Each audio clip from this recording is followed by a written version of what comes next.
Season 6, some of the best football players in college history gathered in one place tonight to hand out the sport's most coveted award. The 4 nominees for Heisman: Auburn's Cam Newton, Oregon's LaMichael James, Samford's Andrew Luck, and Boise State's Kellen Moore.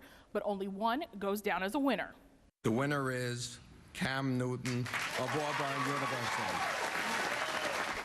And to be honest, Cam Newton winning is not really a shock. In fact, he won in dominating fashion, voted first in 93% of the ballots he was on. Tonight, Newton thanks his coach, his teammates, and mainly his family.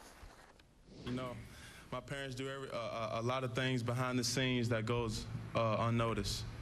And this is not an award that, in my opinion, has been won. And, you know, my play this year, this is an award that's been won ever since, you know, I came out of year one.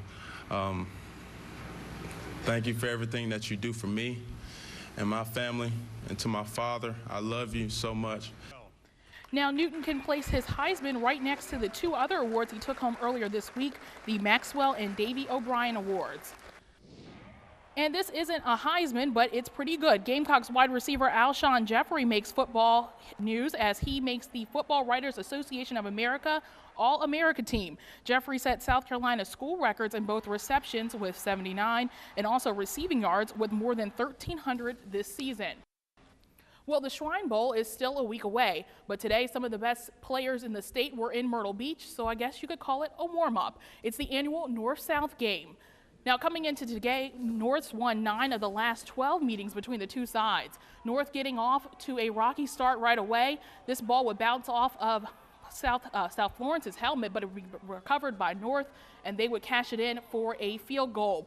Then this is Myrtle Beach's Mitch Campbell. He gets sacked, so I guess that's just the way things go for him today. He would stay in the game, though, and he would connect for this first down, but passing yards would be hard to come by. Then in the second quarter, North would finally get on the board. It's Dorman's Nelson Hughes to Robert Joseph.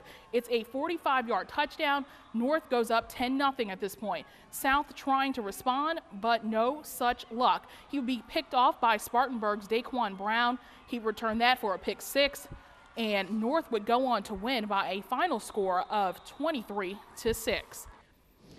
And it was also a big day in college football. It was the annual Army-Navy game. In the first quarter, Ricky Dobbs, he would connect with John Howe, who would take this ball 77 yards into the end zone. The extra point after this would be good, and Navy would go up 10-0 early on. And if it worked once, then how about twice? Ricky Dobbs this time to Brandon Turner. This one's 32 yards, also into the end zone, 17-0 Navy at this point. So it looks like a blowout, but watch this. Malcolm Brown for Army. He would go into the end zone, and this would be Army's first touchdown against Navy in 4 years. Navy would go on to win the game 31-17. The South Carolina Panthers set to play the Atlanta Falcons tomorrow, but they will do so without starting linebacker Jason Williams. Williams is out with a knee injury, just adding to the slew of injuries the Panthers already have. Williams' backup, Nick Harris, is also out. He's out with a head injury. Now, still no official decision as to who will start as the weak side linebacker. I guess we'll have to wait and see. Panthers and Falcons, 1 o'clock tomorrow. And on to hoops. South Carolina men, they down in-state rival Wofford 64-53. USC's Ellington and Sam Muldrow combined for 32 points as the Gamecocks moved to 7-1 on the season and still undefeated at home. All right, cool. Thanks, Melissa.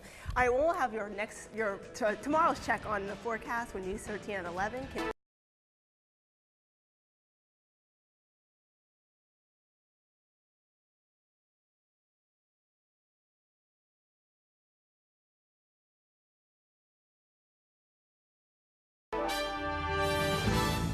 So who's going first today? You go first. Me? Yeah. I appreciate that. I feel like I might be able to win this one today. You sure are cocky, that's for sure.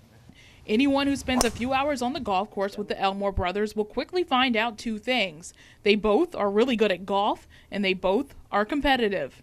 Bring it on out here, you little cheater. Baker and McEwen have followed similar paths for most of their lives. Both played high school golf in Cheraw. Each played on the junior circuit, but when it came to which college each picked, that's where the similarities end. We grew up Clemson fans. Dad went to Clemson, so we kind of grew up rooting for the orange and purple all our lives. He kind of went to the dark side, I guess. By dark side, McEwen's referring to older brother Baker's decision to choose the University of South Carolina over Clemson. Go Cox. I was open to a lot of things, looking at colleges, and, you know, Carolina just, it fit me well. Going to school for 4 years to play golf, you know, whatever you do, can't get any worse. The choice to go to rival colleges is something that affects the whole family. If we lose to a small school, I'm sure, you know, we'd never hear the end of it, but, you know, that Thanksgiving weekend, we don't talk a lot. We eat our meal and then we go to the game, and somebody gets to talk a lot afterwards. I don't know, you always seem to put up a good fight. Kind of like catfish.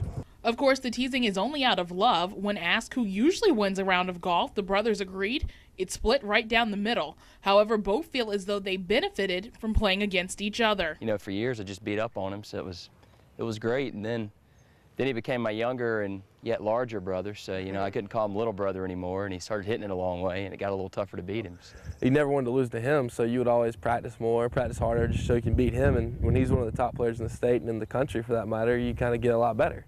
So just beating him day in and day out made me a lot better.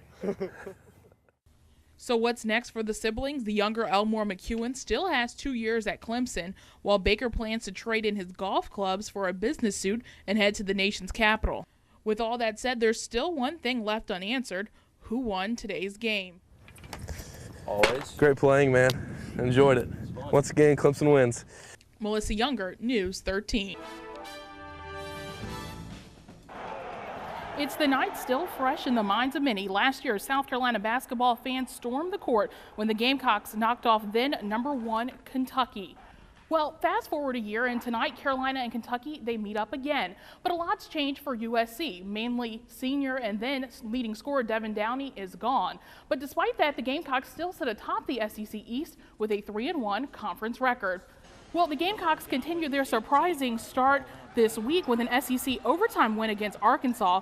Now, a large part of that win was the play of Sam Muldrow. He dropped 20 points, 6 blocks, and 8 boards. Now, keep that last stat in mind, because if the Gamecocks, if they want to tame the Wildcats, well, they're going to have to pay careful attention to rebounding. Both teams ranked in the top 25 in the nation in rebounding. Kentucky averaging 40.4%, South Carolina just below that at 40.2%. In the last 3 games, the team with the most rebounds won. Well, here's the last update we had. Kentucky beating South Carolina right now 18-12. That was with like 11:40 in the first half. Now count on a full recap of tonight's game coming up on News 13 at 11. Heartbreak for Clemson as they drop a nail-biter 77-79 over Maryland on the road. DeMontez Stent, he was the leading scorer. He had 20 points, but that just wasn't enough as the Tigers are now 13-6. Well, despite a troubled season off the court with the loss of Coastal Carolina's Mike Holmes, CCU plays very well on the court, and that includes on the road. The Chants riding a 15-game winning streak and coming off one of their best games of the year. Man, I can't say enough about the way we played. I think that's probably as good a half of basketball as we've played. Coach Ellis referring to the 21-point blowout win over UNC Asheville on Thursday. Well, tonight CCU goes for win number 16 against Gardner-Webb. GW comes off a surprising win over the Charleston Southern earlier this week, so CCU knows this game won't be easy. I do think that everybody in this league has it, can win, and when you go on the road, you got to go steal them. That's all I can say. You just got to go steal. Again, the way we play Thursday, Saturday, you got to come in for a hard-fought game. CCU tips off at 7. The Chants now, they're chasing more than just their 16th win. They're also chasing history. With a victory, Coastal will become the first ever Big South team to start 18-2. It was a special day at Darlington High School as one of their own returns and also makes history in the process. Today, San Diego Padres second baseman and Darlington High School alum Orlando Hudson visited his alma mater. Now, over the past couple of years, Hudson's given a lot back to the community through youth programs and his nonprofit, Catch. Well, today, the Darlington High School did something for him as they inducted him into the Hall of Fame. There are a lot of players that's hungry, want to win. It's more pressure on us now because everybody want to beat Dillon. It's our goal every year at Dillon to play for the state championship. If the Wildcats sound like they're on a mission, that's because they are. The goal, to defend their state championship. But Dillon knows it won't be easy, and the hard work starts now. We was in the weight room all summer long, getting stronger and faster. Dedicated more, and we focus, and We just want to go get that state title again. So what do the Wildcats need to get another title? Much of this year's focus won't be on the Nasty Cat defense, but rather on offense. Anchoring the O-line is A.R. Owens, just one of 2 starters returning. At the helm, Dillon is counting on junior Tyquan Hayes to provide a spark on offense and to give some valuable leadership to a team that needs it. You know, we got a lot of babies on this team, a lot of freshmen and 10th graders, so, you know, we got a lot of work to do. You know, by game 9 or 10, hopefully we'll start to come around a little bit. Perhaps the biggest key to Dillon defending their title is the success of twin brothers Antoine and Anquan Blue. The wide receiver running back combo provided much of the offense for the Cats last year, and this year the twins are using each other as motivation to do it again. Oh, we work together. He get in my head, I get in his head. We compete with each other. That's what makes us better, really. I teach him, really, because I got more experience than he got. So he learned from me. I'm the little brother, but he learned from me. With time winding down to the start of football, the reigning champions are confident that they have what it takes to do it again. Dillon always going to be the best. Melissa Younger, News 13.